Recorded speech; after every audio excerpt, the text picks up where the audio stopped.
never really felt like I should be here. I guess like most, I held tight to faith and hope, but all too quickly, I let them go. I paced the landscape, picking up what I could. Some things for building up, but trust me, not all of it was good.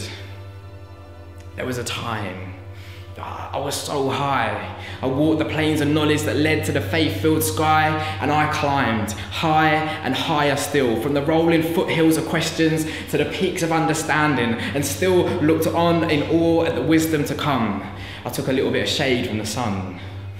I collected samples from every path that I walked on. I kept them in a tightly sealed backpack, but somehow these hands were unaware of the riches that had been entrusted to me, and I put it down somewhere way back and forgot to go back.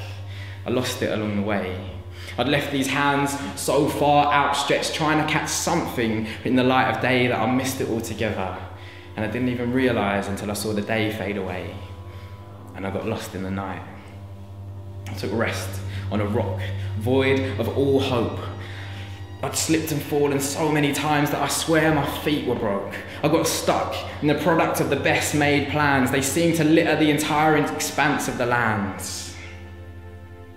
Yet, even the darkest night had the promise of a dawn.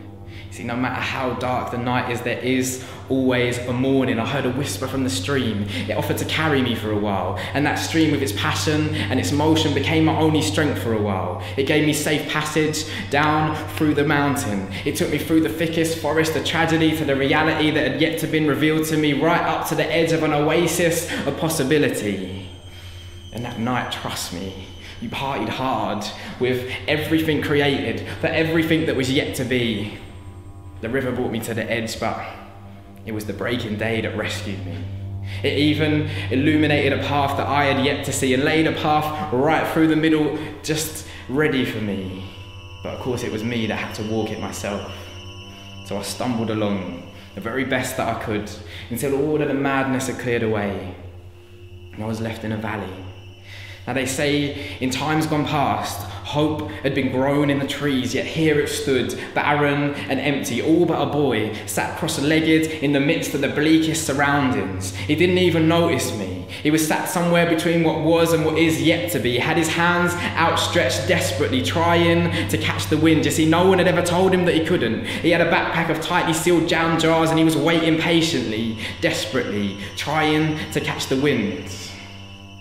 And that's where wisdom had led me. The next step on my journey, so I joined him right there in the valley.